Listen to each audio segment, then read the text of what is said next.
हृदय की बात कह रहा हूं, समझना। बहुत बार ये देखा, कुछ ऐसी वासनाएं होती हैं कई जन्मों की, इतनी दृढ़ होती हैं कि बहुत समय तक भजन करने पर भी, ये जब तक भगवत साक्षात्कार नहीं होता तब तक ये बनी ही रहती सूक्ष्म रूप से। अगर इनको अवसर मिल जाए तो ये पूरा वृक्ष रूप हो जाएंगे। अंकुरण वृक्ष रूप बनना देर नहीं लगता इसमें। बहुत बार प्रयास करने पर वो वासना अपने द्वारा नष्ट नहीं की जा सकती, ये देखा है। उसके लिए गुरुदेव के चरणों में, आराध्य देव के चरणों में मन से बार बार त्राहिमाम बोलकर रोना पड़ता है। ये अंदर की बात कह रहे, आगे चल के देख लेना। आर्त भाव से रोना पड़ता है, प्रभु हार गया, क्या करूं, कैसे करूं। चाह नहीं है पर वासना है। ये एक अजीब स्थिति साधन काल में देखी गई। मन से पूछ रहे तुम्हें चाह है, नहीं, पर अंदर वासना है। बड़ी अशांति का अनुभव होता। कैसे दूर होगी, क्या किया जाए। जो करना चाहिए वो तो करके हार गया, फिर भी वो जब हार गया तब पूरी दृष्टि प्रभु के चरणारविंद की तरफ गई। पर धैर्य पूर्वक, ये अनुभव की बात कहते हैं, बहुत काल तक तुम्हारा विश्वास, तुम्हारी श्रद्धा, तुम्हारा धैर्य टूटना नहीं चाहिए। कि हमने सैकड़ों बार प्रार्थना की, इतने वर्ष से मैं जल रहा हूं लेकिन मुझे शांति नहीं हुई, मेरा विकार नष्ट नहीं हुआ। धैर्य, ये शब्द याद कर लो। धैर्यवान रहना, विचलित मत होना, परिणाम में बिल्कुल निर्विकार हो जाओगे। पर वो कितना समय लगेगा ये प्रभु जाने। वो एक सेकंड में भी हटा सकते हैं। और अभिमान यदि गलित नहीं हुआ है तो कुछ समय भी लग सकता है, जलना पड़ेगा, अभिमान गलित होगा। जब आर्त भाव से पुकारोगे तब निर्विकारता की स्थिति प्रभु दे देते हैं। फिर विकारी भोगों के बीच में रहने पर भी कोई विकार का खेल नहीं हो सकता, कोई भी इच्छा ही स्फुरित नहीं होगी, वासना ही नहीं है, चाह ही नहीं है। ये बहुत धैर्य से सुनो ना, ये उपासकों के लिए कह रहा हूं। आपके अंदर साधन भजन करते हुए वासना दिखाई देगी, आपको आकर्षण दिखाई देगा, उसमें दम नहीं है। वो तुम्हें परास्त नहीं कर सकती, केवल भयभीत करती रहेगी। वो भी हमारी शरणागति में बड़ी सहायक होती है, क्योंकि सब साधन करने पर अहम पुष्ट नहीं होने देती। क्या अभी देखो ये है ना, क्या अंदर से प्रश्न, क्या ये मलिन वृत्ति है ना, तो किस बात की साधना, क्या साधक हो। तो हे नाथ, अब मार्ग दूसरा नहीं, सहयोग किसी से नहीं, अपनी बात किसी से नहीं कहना। प्रार्थना है, समझ लीजिए, आंतरिक बात कह रहा हूं। अपनी स्थिति की बात किसी से नहीं कहना कि आपके हृदय में कौन सी वासना कितना स्फुरित हो रही, किसी से भी नहीं, किसी से भी नहीं। और धैर्यवान रहना, विचलित मत हो जाना। उस वासना को बढ़ावा देने वाली कोई भी दृष्टि, वार्ता, चेष्टा मत करना। और कितना भी समय लग जाए, अपनी आस्तिकता नहीं हटनी चाहिए, विश्वास नहीं हटना चाहिए। बिल्कुल निर्विकार हो जाओगे, बिल्कुल। यह गुण साधन ते नहीं हुई, तुम्हारी कृपा पाओ कोई कोई। वो कृपा उसी को मिलती है जो आर्त भाव से बलहीन होकर प्रभु को पुकारता है, नाथ मेरे बस की बात नहीं रह गई, हर उपाय करके देख लिया।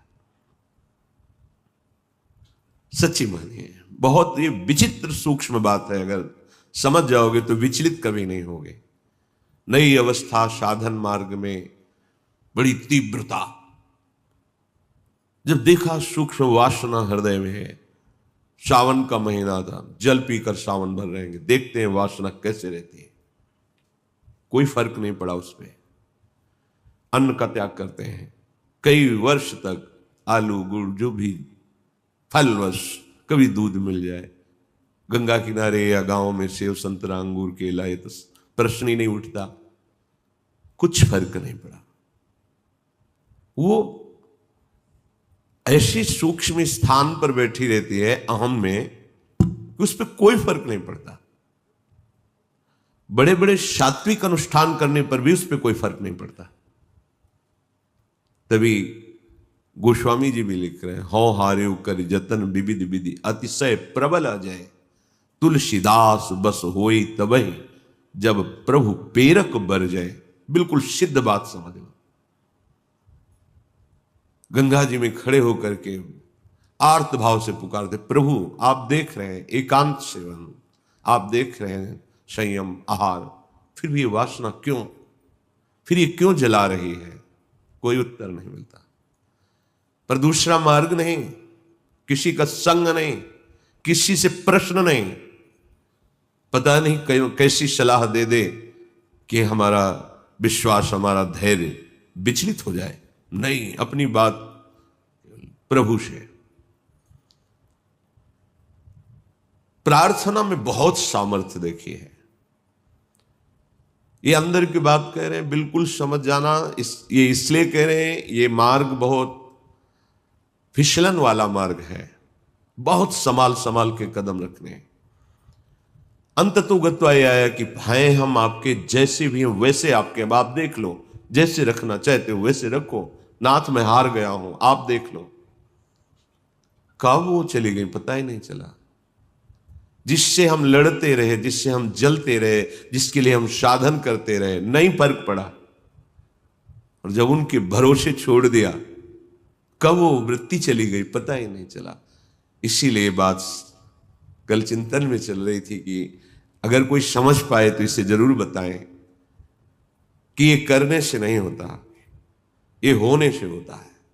बस देख लिया, मैं आपके बनने योग्य नहीं हूं, पर जैसा हूं आपका हूं, देख लो प्रभु। आप राजी हो तो राजी, मैं जलता रहूंगा, कुमार्गगामी नहीं बनूंगा, अन्य अवलंबन नहीं लूंगा, जलता रहूंगा।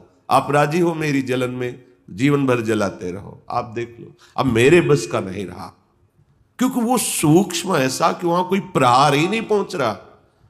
अंतःकरण की अहम के महल में सूक्ष्मता से वो रह रहा है। जो भी करो वो बहुत पुष्ट हो रहा है। केवल हटा या हटेगा या हट रहा है तो प्रभु की कृपा से। इसलिए बड़े बड़े महापुरुषों के वचनों में दैन्यता और कृपा शब्द आता है। दैन्यता क्वा हम तुच्छा परम मधमा कृपा हिश वृंदावनस्य। ये वृंदावन की महिमा, ये वृंदावनेश्वरी की महिमा, वृंदावनाधीश्वर की कृपा। ये अंदर से कह रहा हूं, समझ लो, एकदम समझ लो। धैर्यवान रहना, विचलित मत होना, ये न सोचना कि इतना समय हो गया अभी नष्ट नहीं हुआ। बिल्कुल नष्ट हो जाएगा, पता ही नहीं चलेगा। जैसे आप कब जवान हुए, कोई तारीख, कोई तिथि, किस दिन आपकी दाढ़ी मूछ उगी, आपने समय तारीख, ऐसे वो घड़ी भी याद नहीं रहेगी कब आप निर्वासनिक हो गए। कभी स्मृति में आएगा, अच्छा ये तो बहुत वर्षों से जलाया, वो तो अब ढूंढे भी नहीं मिल रही वृत्ति, गई। देखो प्रभु की कैसी कृपा हुई, ऐसा अनुभव होता है।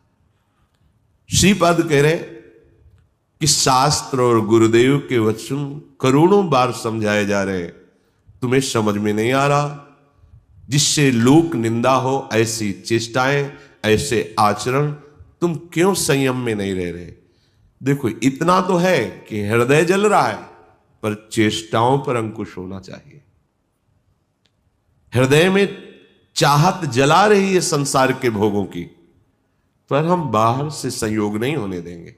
तो उससे क्या होगा, वो क्रमशः हर बार कम होती चली जाएगी, शांत होती चली जाएगी, पर पूर्णतया निर्विकार स्थिति ये भगवत कृपा से होती है। मनागपि च नोत्सहे हत मनो युवत्या हृतम निरोधुमत ईदृशम किम विताश वृंदाटवी। ए भाई, अपने भाग्य को नीचा मत गिराओ, माया के द्वारा अपरहित मन से अधर्माचरण मत करो, बहुत पछताना होता है। प्रमाद स्थिति में समझ में नहीं आता, गलती हो जाती है। जब गलती हो जाती है तो उत्साह नष्ट हो जाता है, तो लगता है अब क्या, फिर वो गलती पे गलती, गलती पे गलती करता हुआ फिर उसको लगता है इसके बिना तो मैं जी ही नहीं सकता। गया हतभाग्य, नीचे गिर गया, भाग्य नष्ट हो गया उसका। जो मनुष्य जीवन, दिव्यता, भगवत तत्व का बोध, भगवत प्रेम प्राप्ति, जगत मंगल करने वाला, वो गिर गया। जहां हमें ये बनना चाहिए था वहां हम वासना के अधीन हो गए। श्रीपाद कह रहे हैं अगर कोई रोक सकता है मुझ पतित को, निरुद्ध मत ईदृशम किम विताश वृंदाटवी, तो मुझे वृंदावन रोक सकता है। श्रीपाद की निष्ठा धाम की अद्भुत है। ये धाम मुझे निर्विकार कर देगा। यहां फिरे स्वार्थ आपने, भजन गए फिरे बाह। श्री ध्रुवदास वृंदावन का जिसको अनुभव हुआ तो देखा है कि वृंदावन का आश्रय ले ले तो धीरे धीरे वो हृदय को निर्विकार कर देता है, प्रिया प्रीतम में कर देता है। यहां से बाहर जो आते जाते जन अनुभव करें, यहां एक आते ही एक दिव्यता है, एक अलौकिक निर्विकार की स्थिति अपने आप यहां है। बाहर निकलते ही वो भजन, वो आनंद, वो चिंतन अपने आप हट जाता है, क्योंकि त्रिगुणात्मिका माया का प्रवाह है। ये धाम है। जो निरंतर धाम में वास करते हैं, अगर वो सावधान होकर के रहनी से रहे तो श्रीपाद कह रहे हैं कि राधा कीर्ति सुधा रसेन रसना, रात्रिं दिवं पूर्यता, श्री वृंदा विपिने तदीय पदयो, कैंकर्य में वार्थ्याम, धैर्यं स्वर्णमयी सितुर्नववयो, रूपश्रिया हार्यतां, प्रेमाश्रुत पुलकादि भाव विभव, व्यक्त्या जगतार्यताम्। यदि आप रहनी से रह गए वृंदावन में तो आपके हृदय का परिवर्तन होना प्रारंभ हो गया। आपको श्री जी की चर्चा, प्रभु की चर्चा, ये अमृत जैसी लगने लगेगी। जैसे देखो, आपको कोई कहे कि 3 बजे रात्रि के जग के दिनचर्या करके स्नान आदि आपको पहुंचना है, कितना बोझा लगेगा इस समय सोना छोड़ करके दिनचर्या। लेकिन बिना किसी कष्ट के आप, बिना किसी विषाद के आप बिल्कुल उत्साहित होकर, तैयार होकर सत्संग में आते हैं। ये वृंदावन की कृपा है जो हमारे मन को ऐसा किया गया है। नहीं तो शरीर सुख में ही हम संतोष किए हुए बैठे हैं, परमार्थ की, अध्यात्म की वृत्ति की तरफ है ही नहीं। वर्तमान के भोगों में मगन हुआ प्राणी वो भविष्य को नहीं देख पा रहा है कि मेरी अमूल्य श्वासें, मेरा अमूल्य समय व्यर्थ में नष्ट हो रहा है। शरीर छूटने के बाद फिर पछताना ही पछताना है। कोई वस्तु, व्यक्ति, स्थान, पद हमारे साथ नहीं है। केवल प्रभु का नाम, प्रभु का चिंतन, प्रभु की सेवा, सत्संग, यही सत्य सच्चिदानंद है। यही तुम्हें शरीर छूटने के बाद परम सुख देगा। देखो, लौकिक सुखों के भोगों में लोग प्राण त्याग रहे हैं। तुम्हें एक जरा सा विवेक केवल धारण करने की जरूरत है। तुम्हें खुद दिखाई देगा कि सब धोखे में जीवन नष्ट हो रहा है। अज्ञान है इसलिए नहीं समझ में आ। थोड़ा सा विवेक, थोड़ा सा ज्ञान जागृत हो तो आप वैराग्यवान बन जाएंगे अंदर से। यदि आपको प्रभु की कथा वार्ता अच्छी लगने लगी है, बड़ी कृपा हो गई है। रोग का प्रभाव कम होने लगा है। नहीं, यह हरिचरित सुहाता नहीं है। जब हृदय मलिन होता है तो भगवत चर्चा नहीं सुहाती। राधा कीर्ति सुधा रसेन, रसना, ऐसा आपका जीव का स्वभाव बन जाए। चतुराशी जी, आपका जीवन बन जाए। गुनगुना रहे पद, या किसी भी ध्वनि में राधा नाम गुनगुना रहे, आपकी रसना पवित्र हो रही है, आपकी वाकेंद्री पवित्र हो रही है। जब राधा राधा बोलते हैं तो ये जो रस निकलता है मुख में, ये बहुत बड़ा चरणामृत है। जैसे हम नाम का स्नान कराते तो चरणामृत होता है ना, राधा राधा राधा, तो जो अंदर ये जब हृदय में पहुंचता है तो पापों का नाश करता है। राधा राधा राधा राधा राधा, ये तो जो निकला ये महान चरणामृत है, हृदय में जाकर पापों का नाश करता है, ये अकाल मृत्यु का नाश कर देता है। राधा नाम जपने से अकाल मृत्यु नहीं होगी, ये चरणामृत जा रहा है। राधा नाम अभी प्राण छूट जाए श्री जी को प्राप्त होगे, जिसका नाम वहीं धाम में पहुंच जाओगे। राधा नाम चल रहा है, कोई तुमसे भूल चूक हो गई, असत क्रिया हो गई, तत्काल भस्म हो जाएगा, उसका दंड नहीं भोगना पड़ेगा। इसका मतलब ये नहीं कि हम उत्साहित होकर पापाचरण करें, नहीं, कोई असावधानी, कोई त्रुटि तत्काल वो जमा नहीं होगा, जाके कर्म वो जमा नहीं होगा, उसी समय भस्म हो जाएगा।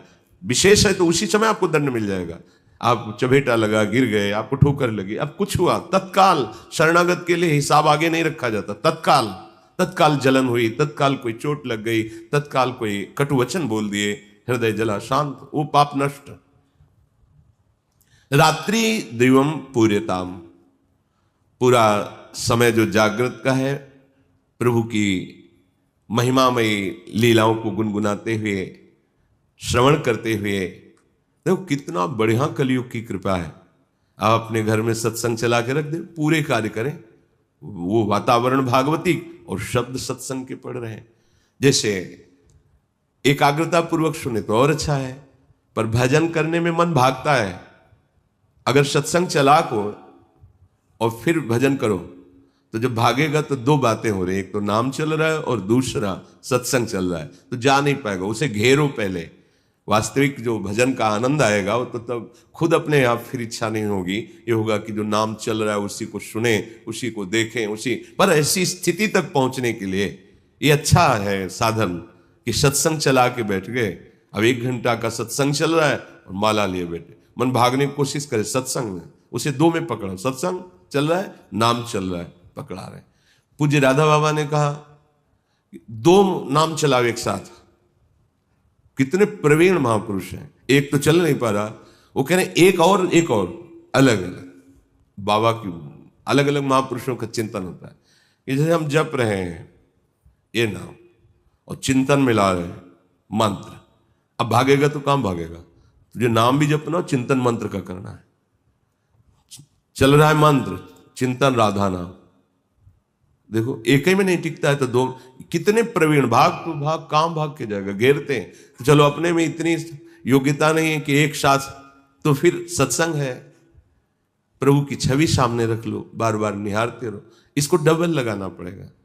वास्तविक परमानंद का अनुभव एक में ही होगा, पर वहां तक पहुंचने के लिए हमें एकाग्रता लाने के लिए ऐसे बाहरी साधन रखने चाहिए जिससे अब बाहरी साधन टेलीविजन न रखे कि माला चल रहा है और नाटक सिनेमा देखोगे तो फिर वो नहीं। भागवतिक ही होना चाहिए, कोई भगवत प्रेमी महापुरुष के वचन या कोई प्रभु की छवि रखें, बार बार नख शिख लो, अंग माधुरी देख रहे हैं, नाम जप कर रहे हैं या नाम जप चल रहा है और किसी पद की पंक्ति को बार बार भाग नहीं पाएगा, जैसे घेरा जाता है। भोजन के समय हमने देखा कि मन जो है वो छोड़ने की चेष्टा करता, अभ्यास के समय, तो इसे बड़े पद में फंसाया, पद कंठस्थ, तो बड़े पद में शुरू किया। अब आराम से पूरी पद में दृष्टि, क्योंकि बड़ा पद भूल जाएंगे तो भूल जाएंगे, फिर आराम से पा रहे और पद पूरा चल रहा है। धीरे धीरे ऐसा कि कवल उठाते ही पद चलने लगे। अब 1 घंटा लगे प्रसाद पाने में, आराम से पा रहे हैं, पूरा पद चिंतन करते हुए। जहां हमें लगे कि हमारा भजन छूटता है वहीं से पकड़ाओ, मन को पकड़ाओ, कोई पद पकड़ा दो, कोई भजन पकड़ा दो, कोई ध्वनि पकड़ा दो। एक बार ये पकड़ लेना, फिर इसका स्वभाव है ये बार बार उसी को पकड़ता है। जैसे हमने विषयों को पकड़ा दिया तो बार बार विषयों में जाता है। प्रभु की भक्ति के अभ्यास में लगा दे तो ये इसका अभ्यास करने लगता है।